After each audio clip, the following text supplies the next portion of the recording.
What if I told you you couldn't learn simply because of the color of your skin? In 1957, 9 black students in Little Rock, Arkansas were forced to confront this cruel reality. Their story isn't just about school, it's about courage, defiance, and the price of fighting for justice.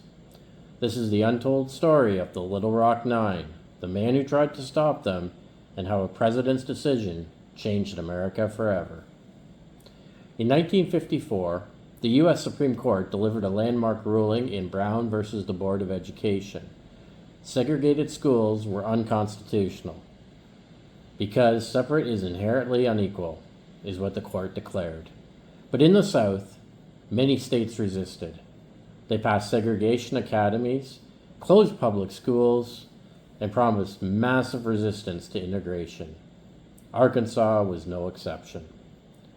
3 years later, in the fall of 1957, 9 black students applied to attend Little Rock Central High School, a brand new, state-of-the-art facility designed for white students. Their names were Elizabeth Eckford, Minnie Jean Brown, Ernest Green, Elizabeth Caraway, Jefferson Thomas, Carlotta Walls, Gloria Ray, Terrence Finney, and Melba Patilio. They were ordinary teenagers. Some loved science, others poetry, but their decision to enroll in Central High made them targets. It all began on September 4th, Tuesday, in 1957. Elizabeth Eckford, the only one without a car that day, walked to school alone. As she approached Central High, a jeering mob of over 1,000 people surrounded her. Men shouted racial slurs. Women held up ugly signs. Someone threw a rock. But the most chilling moment came when members of the Arkansas National Guard, under orders from Governor Orville Faubus, blocked her entry. Faubus had declared the Guard presence necessary to maintain order. That was a euphemism for keeping black students out. Elizabeth stood alone, trembling as a guard turned her away. The next day, September 5th, the remaining 8 students arrived with parents and supporters. But Faubus had already mobilized more guardsmen. The scene turned more chaotic. Police stood by, doing nothing, as the mob shouted, "Go back to Africa," and spat at the students. Photographs of Carlotta Walls being jostled by guardsmen made national headlines. The world watched in horror.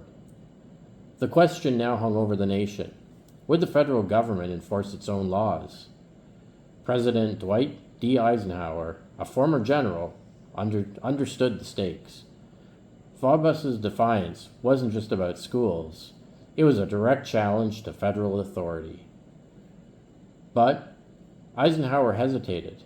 He disliked federal interference in state matters and worried about military involvement. Yet the pressure mounted. Civil rights leaders like Thurgood Marshall urged action. Even Life magazine published graphic photos of the mob, asking, "Is this America?" On September 24th, 1957, Eisenhower made his move.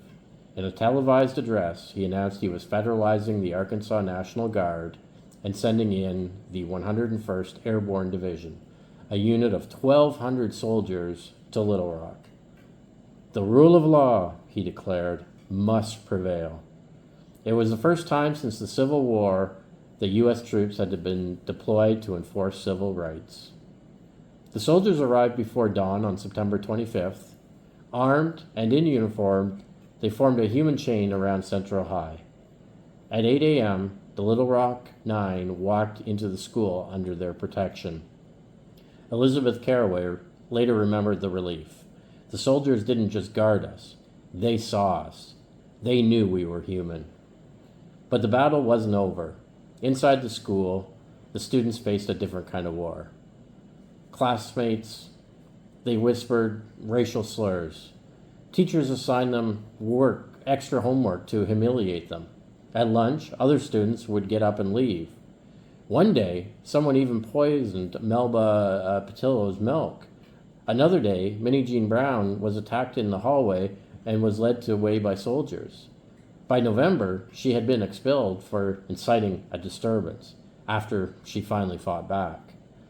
The stress was unbearable. Carlotta Walls lost 15 pounds. Jefferson Thomas slept with a knife under his pillow. Yet they stayed.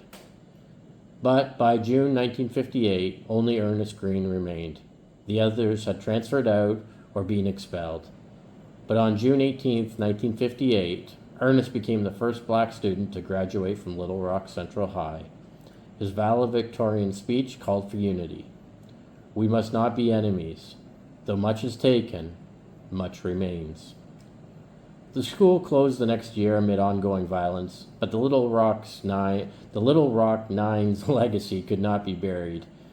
Their bravery inspired the Civil Rights Act of 1964 and the Voting Rights Act of 1965. Minnie Jean Brown later earned a PhD in education. Elizabeth Eckford became a nurse, still haunted by that lonely walk, though. Today, the Little Rock Nine are celebrated as heroes. A national monument stands at Central High, and their names are etched into history. But ask them today, and they'll tell you this wasn't about them. It was about all of us. So what does their story teach us?